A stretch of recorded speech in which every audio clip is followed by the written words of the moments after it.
স্নান করার সময় প্রস্রাব বা টয়লেট কেন পাই?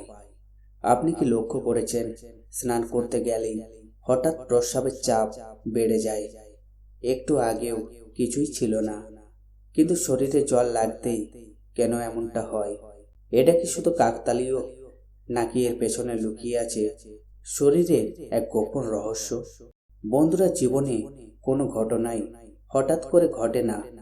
প্রতিটি ছোট জিনিসের পেছনেই থাকে একটা কারণ। আজ আমরা জানব স্নান করার সময় কেন প্রস্রাবের ইচ্ছা হয়। এটা কি স্বাভাবিক, নাকি কোনো লুকোনো সংকেত? ভাবুন তো, যদি এটা শুধু সাধারণ একটা শরীরের কাজ হতো, তাহলে আমরা এটাকে এত গভীরভাবে অনুভব করতাম কেন?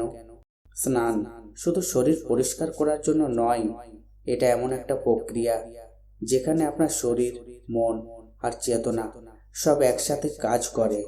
জল যখন আমাদের শরীরকে স্পর্শ করে, আপনার ত্বকের নার্ভগুলো সক্রিয় হয়ে ওঠে, মস্তিষ্কে সিগন্যাল যায়, শরীর রিল্যাক্স মোডে চলে যায়। আর ঠিক তখনই শরীর বলে, যা জমে আছে সেটা ছেড়ে দাও। এই রিলিজ অনেকভাবে হতে পারে: গভীর শ্বাস, ক্লান্তি কমে যাওয়া, আবার অনেক সময় প্রস্রাবের চাপ। কিন্তু একটা প্রশ্ন, যদি এটা শুধু ঠান্ডা জলের জন্য হতো, তাহলে গরম জলেও কেন হয়? আর যদি শুধু ব্লাডার ভরা থাকতো, তাহলে আগে আমরা কেন টের পাই না? এটাই আসল রহস্য। যখন আপনি স্নান করেন, আপনার শরীর হঠাৎ করে রিল্যাক্স মোডে চলে যায়। আর যখন শরীর আরাম পায়, তখন সে চাপ মুক্ত করতে চায়। মনোবিজ্ঞান এটাকে বলে ক্যাথারসিস, মানে ভেতরের চাপ বের হয়ে যাওয়া। যেমন কান্নার পর হালকা লাগে, তেমনি প্রস্রাবের মাধ্যমেও শরীর হালকা হয়। জলের সাথে আমাদের সম্পর্ক খুব গভীর, কারণ আমরা জন্মের আগে মায়ের গর্ভে জলের মধ্যেই ছিলাম।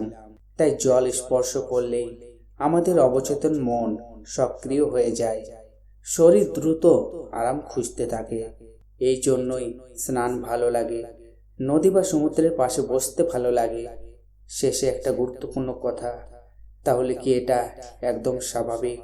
হ্যাঁ, বেশিরভাগ ক্ষেত্রে এটা সম্পূর্ণ স্বাভাবিক একটি রিফ্লেক্স।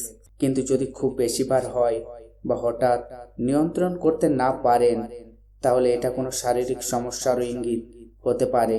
তাই পরের বার যখন স্নান করতে গিয়ে এই অনুভূতি হবে, ভাববেন না এটা অদ্ভুত কিছু। এটা আপনার শরীর আর মনের মধ্যে এক নিঃশব্দ কথোপকথন। তথ্যটি ভালো লাগলে লাইক, কমেন্ট, শেয়ার করে দেবেন। আর চ্যানেলে নতুন হয়ে থাকলে প্লিজ চ্যানেলটি সাবস্ক্রাইব করে দেবেন। ধন্যবাদ।